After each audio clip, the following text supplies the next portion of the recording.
The moment Evelyn Parker said she was leaving tonight and that I shouldn't try to stop her, something inside me became quiet in a way that felt more frightening than anger. The quiet didn't come from peace. It came from understanding something I had refused to admit for months. I simply said, "All right." For a second, Evelyn stared at me as if the word had arrived in the wrong language. She had expected resistance. She had expected pleading. Instead, she received calm acceptance, and that seemed to unsettle her far more than any argument ever could. Outside the window of our Scottsdale townhouse, the desert night had already settled into a heavy silence that made every movement inside the house feel amplified. Evelyn Parker slowly zipped her suitcase without breaking eye contact with me. Her expression carried something complicated, relief mixed with confusion, maybe even a trace of disappointment. I stood beside the kitchen island, watching her with the same neutral expression I used in boardroom negotiations. 6 years of our lives sat inside that suitcase, compressed in a fabric and metal. 6 years reduced to one quiet departure. The strange part was not that she was leaving. The strange part was how inevitable it suddenly felt. My name is Adrian Calloway. I work in investment strategy for a private equity firm headquartered in Phoenix. Evelyn Parker was a luxury interior designer whose projects decorated half the luxury homes scattered across Paradise Valley. From the outside, people assumed our relationship was stable because it looked successful. But stability and success rarely mean the same thing. Our problems never arrived as explosions.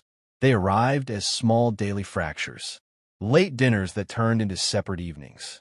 Conversations that became negotiations. Affection that slowly turned into polite coexistence. Evelyn lifted the suitcase handle and walked toward the front door. Her heels clicked against the marble floor with a deliberate rhythm.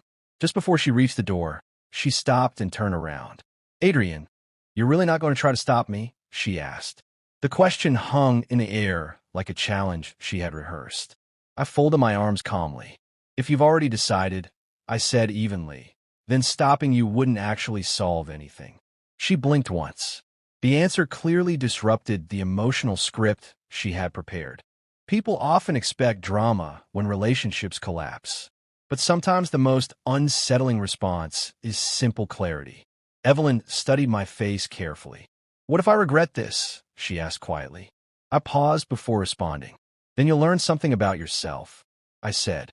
Her lips pressed together, not in anger, more like she had encountered an answer she didn't want to examine too closely. She opened the front door. Cool desert air slipped inside the house. Then Evelyn Parker walked out of my life without another word. The door closed with a soft mechanical click that felt strangely final. For the first time in months, the house became completely silent. I didn't chase her. I didn't text her. I didn't call. Instead, I poured a glass of bourbon and sat down in the living room.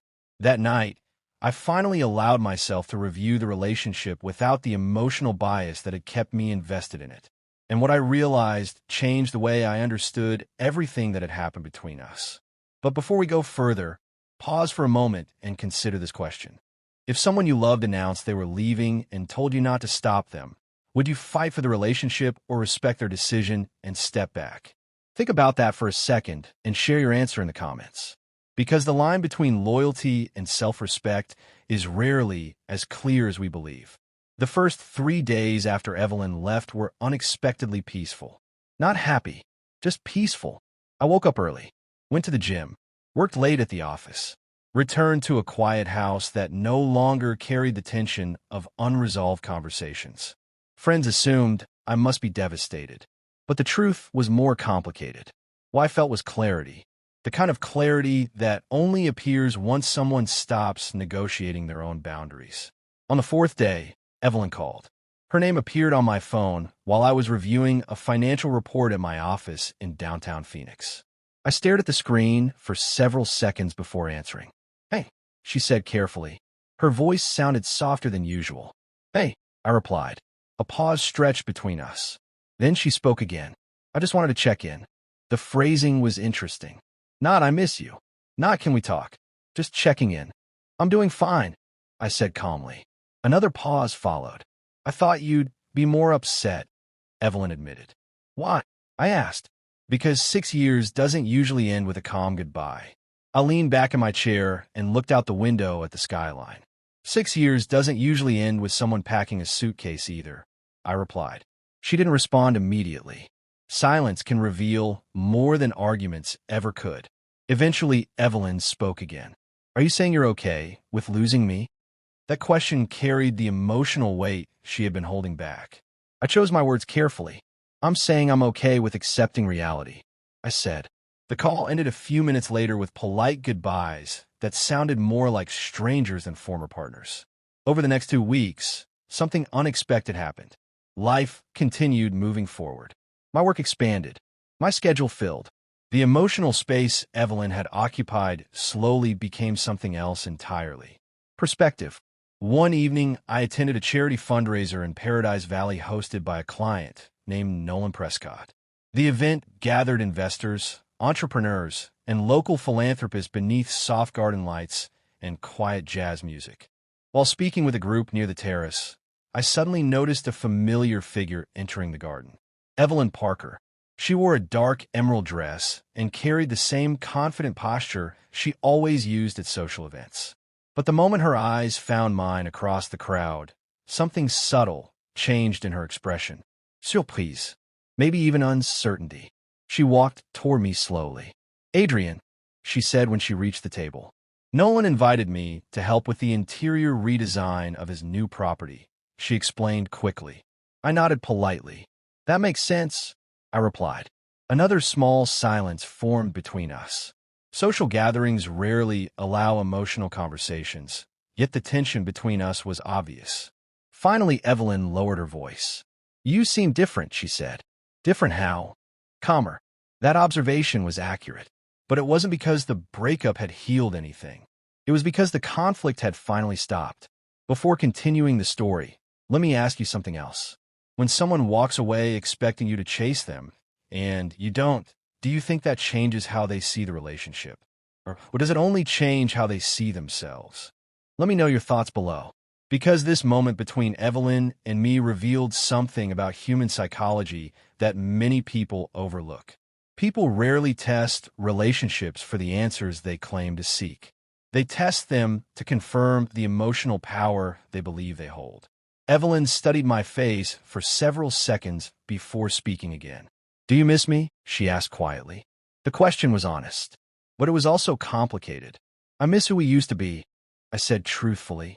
Her eyes lowered briefly. That's fair, she replied.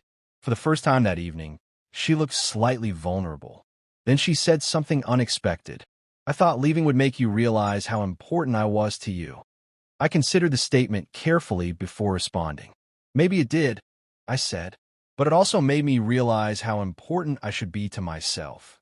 The sentence hung between us like a quiet revelation neither of us had fully examined before. Evelyn nodded slowly, not in agreement, more like someone processing information that had arrived too late. We spoke for another few minutes about work, mutual friends, and ordinary life updates. The conversation remained polite, civil, almost professional. Eventually, Evelyn stepped back. I should get back to the hosts, she said softly. Of course, I replied. She walked away across the garden, disappearing into the warm lights of the evening crowd. And strangely enough, that moment felt more like closure than the night she packed her suitcase.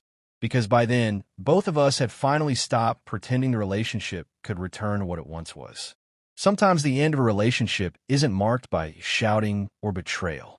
Sometimes it's marked by two people quietly realizing they're no longer responsible for each other's emotional expectations.